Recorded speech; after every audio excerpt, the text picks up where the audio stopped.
Sitges é uma cidade que fica na costa da Catalunha, com uma história rica que remonta a tempos antigos. Desde o distante século VI a.C. até o primeiro século, a região pulsava com atividade.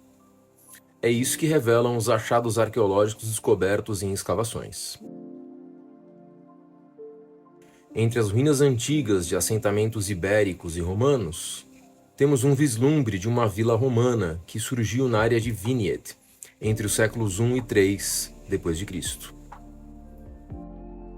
Avançando até o século X, quando o Condado de Barcelona expandia seus domínios para o sul, os primeiros registros mais específicos de Sitges começaram a surgir e nos dar mais pistas.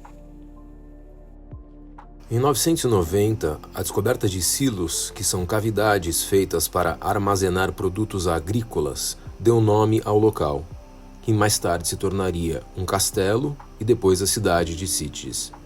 Os castelos de Sitges e Miralpeix-Campdassens foram erguidos na primeira metade do século XI, estabelecendo estruturas fundamentais da paisagem local. O centro histórico de Sitges, com suas construções de pedra e varandas de ferro forjado, remonta aos tempos medievais, entre os séculos XIII e XV.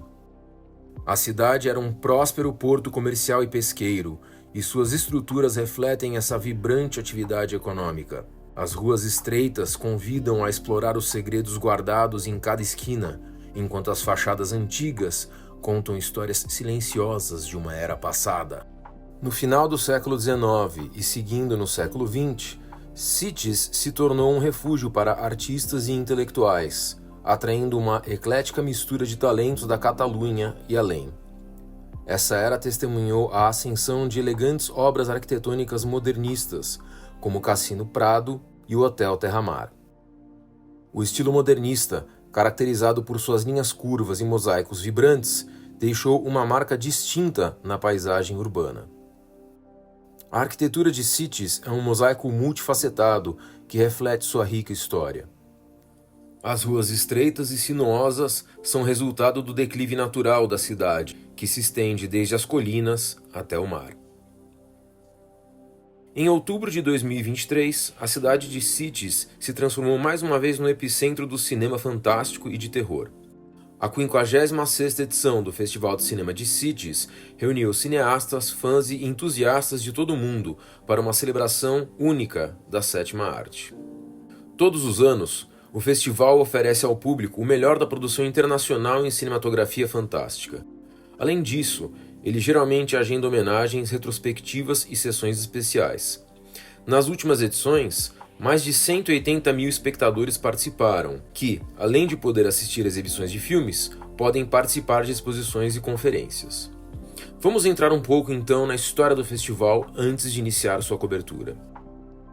A origem do Festival de Cinema de Sitges remonta ao final dos anos 60, e é uma origem tomada por uma mistura de aspirações que são turísticas e que são intelectuais.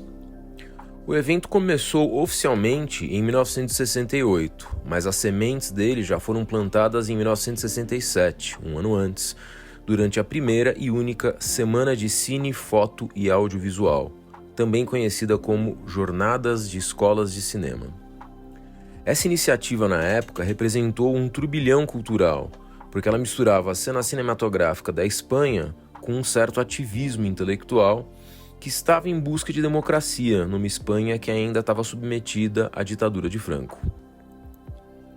A prefeitura de Sitges estava de olho na baixa temporada e decidiu então aproveitar o clima ameno da cidade. Foi aí que Antônio Rafales, presidente da Associação Cinefoto, lançou a ideia de fazer uma modesta mostra de cinema. O projeto ganhou vida, foi associado aos colaboradores Anthony Kirchner e Peri Fages, que eram críticos de cinema e organizadores de cineclubes. Eles convidaram então Romain Gubern, que assumiu a direção. O que era para ser então uma exibição de trabalhos de escolas de cinema, logo ganhou um toque internacional, com academias estrangeiras apresentando filmes. E assim nasceu o Festival de Cinema de Sitges. Como disse a revista Sci-Fi World, lembrando da fundação do festival. Antônio Rafales, presidente na época da Associação Cinefoto, propôs a realização de um concurso cinematográfico. A ideia pegou e a tarefa de liderar o projeto foi confiada a Anthony Kirchner, que imediatamente contatou o seu colaborador, Peri Fages, com quem ele havia sido organizador de cineclubes incipientes. Por sinal, o Fages inclusive foi produtor do filme Cabeças Cortadas, do brasileiro Glauber Rocha. Os organizadores então sugeriram o evento sob o título de CITES, a primeira Semana Internacional de Cine, Foto e Audiovisual, que ocorreu no Cinema Prado de 30 de setembro a 6 de outubro de 1967. Mas o que o prefeito não considerou foram as opiniões políticas contrárias ao regime de Franco, defendidas por alguns dos envolvidos no festival, assim como por alguns dos diretores convidados para apresentar seus filmes. Numa época em que a democracia não existia na Espanha, havia o risco de uma politização do evento, especialmente quando o delegado do Ministério da Informação e Turismo fez sua aparição, confrontando diretamente os organizadores. Essa politização ia contra o que o prefeito e os membros da CITES Foto Film pretendiam, melhorar a temporada turística da cidade. À medida que as sessões de cinema aconteciam, era de se esperar que as coisas fossem esquentando. O tal delegado do Ministério da Informação e Turismo bateu o martelo. Os filmes precisavam passar por uma prévia avaliação. Só que os organizadores não gostaram nem um pouco dessa ideia. O clima rapidamente se tornou tenso e politizado. Logo veio o jantar de encerramento, no Hotel Calípolis, com a presença das principais autoridades da região, assim como dos rebeldes intelectuais. A suspeita de que os organizadores tinham preparado um manifesto explosivo que seria lido no jantar era tão grande que a prefeitura retirou a fotocopiadora disponibilizada para os organizadores e trancou ela no seu escritório. Um dos organizadores do festival, Peri Fages, descreve o conflito. A cena começou com certa tensão. Nem Kirchner nem eu nos sentamos em nosso lugar na presidência, cheio de autoridades. Durante a sobremesa e ao sinal combinado, o bater das colheres nas taças, todos os juramentados conspiradores se levantaram das mesas, com um papel dobrado na mão. Não me lembro de todos que começaram o movimento em direção à mesa presidencial para entregá-los. Segundos depois, aquilo parecia um filme de Max Sennett. Pratos voavam. O prefeito de CITES deu um sonoro tapa na jornalista da Rádio Nacional, vinda de Madrid. Uma boa moça que dizia, mas não briguem. Cinto Esteva lançou-se contra o prefeito como um bulldog. Não vi mais nada. O narrador, agindo por um instinto de sobrevivência, fugiu, enquanto a Guarda Nacional e outras forças de segurança se aproximavam, já posicionadas do lado de fora, antes mesmo do jantar. Assim, o incidente terminou em tumulto, com detenções e pessoas se escondendo até que a situação se acalmasse, enquanto as forças de segurança permaneciam prontas para intervir. Um começo bem dramático para um festival que parecia insuspeito. Apesar desse começo conflituoso, no ano seguinte, em 1968, Antônio Raffares propôs ao prefeito, o senhor Martínez Sardá, outro projeto para promover CITES turisticamente, com um festival então focado no cinema fantástico. O que eles pensavam era que algo voltado para esse tipo de cinema de gênero não ia atrair então tanta polêmica. Foi assim então que, de 28 de setembro a 4 de outubro de 68, o Cinema Prado se tornou o palco do que hoje é o Festival Internacional de Cinema de CITES. Segundo relatos, no primeiro ano do festival, havia uma certa inexperiência organizacional. A maioria dos filmes estrangeiros foi apresentada em versão original, sem legendas, e só 12 de 30 filmes que estrearam estavam passando pela primeira vez na Espanha. Os outros já tinham sido lançados comercialmente e até mesmo simultaneamente, por exemplo, Alphaville, do Godard. Ou eles eram comuns em cineclubes, cinematecas, e alguns passavam até na televisão espanhola da época. Os filmes no formato Scope foram projetados de uma forma adaptada na tela quadrada da sala de cinema. Isso resultava, então, no incômodo esticamento vertical das imagens. Nosferatu, do Murnau, foi exibido numa versão reduzida, e tanto O Anjo Exterminador, do Buñuel, que ainda era inédito na Espanha na época, quanto O Cão Andaluz foram retirados da programação de última hora. Parece que eles chegaram no aeroporto no último momento e não foram entregues a tempo. Além disso, também não houve um aviso prévio para o público, que estava querendo assistir algum dos filmes e tinha que se deparar com mudanças de última hora na programação. O festival também teve alguns problemas com o público. em parte devido à acessibilidade difícil de Sitges na época.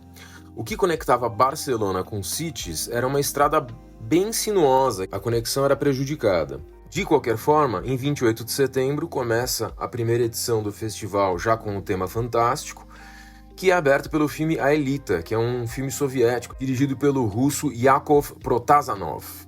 Também foram exibidos trabalhos do Méliès, do Fritz Lang e do Terence Fisher, que fazia aqueles filmes de terror da Hammer. As críticas da época do festival reclamam bastante do fato de que os filmes não estavam dublados ou legendados, né, o que atrapalhava muito a compreensão, evidentemente, mesmo que tinham filmes de vários lugares do mundo, né, não só em inglês, para quem consegue entender inglês. E também essas substituições de última hora. Fã do Elise, por exemplo, que é o primeiro filme de longa-metragem do Alejandro Jodorowsky, foi censurado de última hora e acabou não passando. Outro problema que os críticos comentam é a ausência de eventos paralelos. Mesas redondas, comentários críticos, debates, oficinas, tudo que hoje em dia faz parte já do Festival de Sitges, que tem muito desses eventos, simplesmente não existia nessas edições iniciais do festival. Parece que na época isso ficou faltando e os filmes eram exibidos e era isso aí. Um dos comentários fala: quanto ao ambiente, não é necessário adicionar mais nada ao comentário nas entrevistas. Quase não houve ambiente na semana. Apenas se passavam os filmes, nada mais. Quem queria ambiente tinha que criá-lo por si mesmo. A semana teve apenas 2 meses de preparação, e isso ficou evidente, né, no resultado do festival. Mas ela teve 2 grandes trunfos. Em primeiro lugar, é a primeira semana, a primeira retrospectiva e mostra mesmo, né, desse gênero que foi realizada na Espanha e também uma das primeiras do mundo. Conectou também os fãs de fantasia, de ficção científica e de terror, então Sitges tem muito o mérito de ter começado com isso. Mesmo assim, a primeira semana teve alguns filmes bem interessantes aí, né? A Dança dos Vampiros, que foi o grande destaque, do Polanski, A Ilha do Terror, do Terence Fisher, que, como eu já falei, trabalhava direto com a Hammer, Alphaville, do Godard, que também já está sedimentado como um clássico do cinema, 2 filmes do Mário Bava.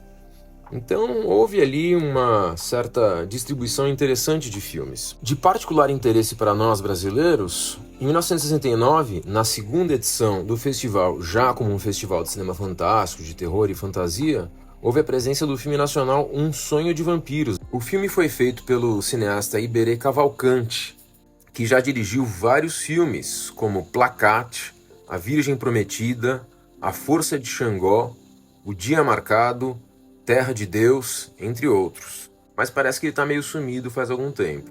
As sinopses que eu encontrei do filme dizem que ele conta a história de um velho cientista, o Dr. Pan, que vive obscuro, vive escondido, até que ele se torna um vampiro. Após se tornar um vampiro, ele decide transformar todos os habitantes de uma pequena cidade em vampiros, focando então em figuras como delegado, padre, um empresário, uma coisa assim. E aí, 2 jovens namorados, que se chamam Rosinha e Camilo, resolvem se rebelar contra isso e tentar lutar contra os vampiros. Parece que essa é a história, mas eu não encontrei maiores informações sobre o filme. Se você souber de alguma coisa, pode colocar as informações aqui nos comentários. Será que é um filme perdido? Deve estar em alguma cinemateca por aí, mas eu acredito que talvez ele não tenha sido lançado em formato de home video. E assim foi o começo do Festival Internacional de Cinema Fantástico de Sitges. De lá para cá, o festival teve uma edição por ano e já está consagrado como o principal festival desse gênero de cinema, desses gêneros de cinema no mundo. Inúmeros cineastas e atores importantes já participaram do festival, gente como David Lynch, Quentin Tarantino, Anthony Hopkins, Judy Foster, David Cronenberg, Peter Jackson, Alex de la Iglesia, Guillermo del Toro e muitos outros. Tivemos outras participações de filmes nacionais, inclusive do saudoso Mojica Marins, o Zé do Caixão, mas não é nisso que eu vou entrar agora.